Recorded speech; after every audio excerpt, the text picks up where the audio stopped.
وطر کی جو نماز ہے یہ نماز آیا سنت ہے یا یہ واجب ہے؟ تو اس سلسلے میں کہ نبی صلی اللہ علیہ وسلم کی جو حدیث ہے ان حدیثوں سے پتہ چلتا ہے کہ یہ وطر کی نماز یہ واجب نہیں ہے، جیسا کہ لوگ اس کو واجب الوطر سمجھتے ہیں، اور جمہور علماء کے ہاں یہ نماز سنت موقدہ ہے۔ سنت موقدہ کا مطلب یہ نہیں ہے کہ آدمی سے لاپرواہی برتے اور اس کو اہمیت نہ دے اور اس کی اہمیت کو نہ سمجھے، بلکہ اس نماز کے بارے میں جیسا کہ نبی صلی اللہ علیہ وسلم سفر میں بھی نہیں چھوڑتے تھے، تو اس نماز کی بڑی اہمیت ہے، اور یہ جو نماز ہے یہ سنت موقدہ ہے، یہ واجب نہیں ہے، یہ ضروری نہیں ہے۔ اس سلسلے میں جو دلائل ہیں صحیح بخاری اور مسلم کے اندر طلحہ بن عبید اللہ وہ بیان کرتے ہیں کہ نبی صلی اللہ علیہ وسلم کے پاس ایک شخص آیا اور اس نے اسلام کے بارے میں پوچھا، تو نبی صلی اللہ علیہ وسلم نے کہا کہ خمس صلوات فی الیوم واللیلہ، کہ دن اور رات میں 5 نمازیں، تمہارے اوپر جو ضروری ہے وہ 5 نمازیں ہیں۔ تو اس نے کہا کہ حل علیہ غیر ذالک، کیا اس کے علاوہ بھی ہے میرے اوپر جو ضروری نماز ہو؟ تو آپ صلی اللہ علیہ وسلم نے کہا کہ نہیں، الا ان تطوع، ہاں تو نفلی اگر پڑھنا چاہے تو پڑھ سکتا ہے، لیکن ضروری یہ 5 نمازیں ہیں، جو 5 نمازیں ہیں دن و رات میں نا، یہ 5 نمازیں تمہارے اوپر ضروری ہے، فرض ہے، اس کے علاوہ کوئی ضروری نہیں ہے، یہ سب نفل ہے، الا ان تطوع۔ پھر اس نے پوچھا روزے کے بارے میں، تو نبی صلی اللہ علیہ وسلم نے رمضان کے روزے کے بارے میں بتلایا کہ یہ فرض ہے۔ پھر زکوٰۃ کے بارے میں اس نے پوچھا تو نبی صلی اللہ علیہ وسلم نے بتلایا۔ پھر وہ جانے لگا اور جب مڑا تو اس نے کہا کہ اللہ کی قسم، نہ تو میں اسے زیادہ کروں گا اور نہ میں کم کروں گا، لا انقص علی ھذا ولا ازید، نہ تو میں اسے کم کروں گا اور نہ زیادہ کروں گا، اسی پر میں عمل پیرا رہوں گا، جو فرض ہے نا اس کو میں ادا کروں گا پابندی کے ساتھ۔ تو نبی صلی اللہ علیہ وسلم نے فرمایا کہ صدق افلح ان صدق، افلح ان صدق، کہ یہ کامیاب ہو گیا اگر یہ سچ کہا ہے تو، یعنی اس پر اگر یہ عمل پیرا ہو جاتا ہے، اس کو آدمی اپنا لیتا ہے، فرائض کی ادائیگی کرتا ہے، تو اس کی کامیابی کے لیے کافی ہے، کامیاب ہو جائے گا۔ ہاں مزید کے لیے آدمی نوافل کا اہتمام کرے، یہ قربتی کا اور ذریعہ ہے، اس میں کوئی شک کی بات نہیں ہے۔ نبی صلی اللہ علیہ وسلم نے یہاں اسے یہ نہیں کہا کہ نہیں تمہارے اوپر ان 5 نمازوں کے علاوہ یہ بھی نماز وطر کی نماز ہے، یہ بھی واجب یا ضروری ہے، ایسا نہیں کہا،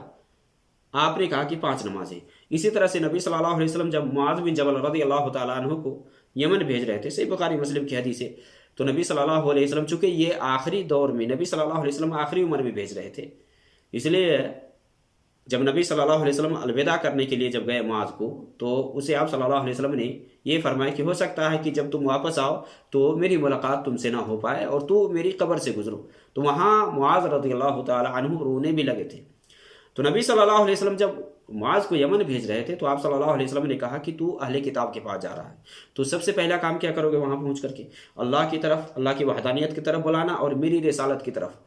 یعنی میں اللہ کا رسول ہوں یہ مان لے، اللہ کی وحدانیت کو اقرار کر لے، میری رسالت کو مان لے۔ جب یہ مان لے، اسلام میں آ جائے، تو اس کو کہنا کہ اللہ رب العالمین نے دن و رات میں 5 مرتبہ نماز فرض کی ہے، 5 نمازیں فرض کی ہیں، اور جب نماز پڑھنے لگ جائے تب کہنا کہ ان کے جو مالدار ہیں جن کے اوپر زکوٰۃ فرض ہوتی ہے وہ زکوٰۃ دیں، اور ان کے جو غربا اور فقراء ہوں گے انہی پہ اس مال کو تقسیم کیا جائے گا۔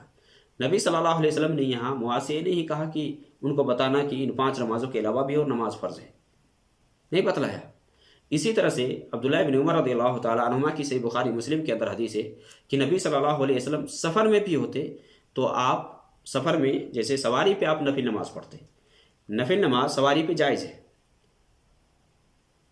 ہاں فرض نماز ہے کہ فرض نماز کے لیے قیام یہ شرط ہے، اگر قیام فوت ہو جائے تو نماز نہیں ہوگی، الا کہ آدمی اگر مجبور ہے، لاچار ہے یا اضطراری حالت میں ہے تو الگ بات ہے،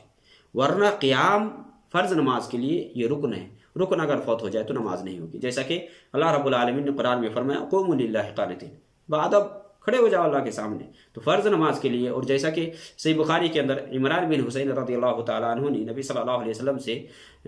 بواسیر کی بیماری کے بارے میں پوچھا، تو آپ صلی اللہ علیہ وسلم نے کہا کہ صلی قائما فإن لم تستطع فقاعدا فإن لم تستطع فعلى جنب، کہ کھڑے ہو کر نماز پڑھو، کھڑے ہونے کی طاقت نہ ہو تو بیٹھ کر کے پڑھو، اور بیٹھنے کی طاقت نہ ہو تو پہلو کے بعد لیٹ کر کے نماز پڑھو۔ تو قیام فرض نماز کے لیے ضروری ہے۔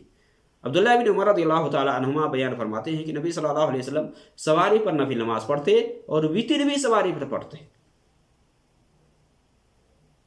وطر بھی سواری پر پڑھتے تھے۔ اسی طرح سے حضرت علی رضی اللہ تعالیٰ عنہ سے ہے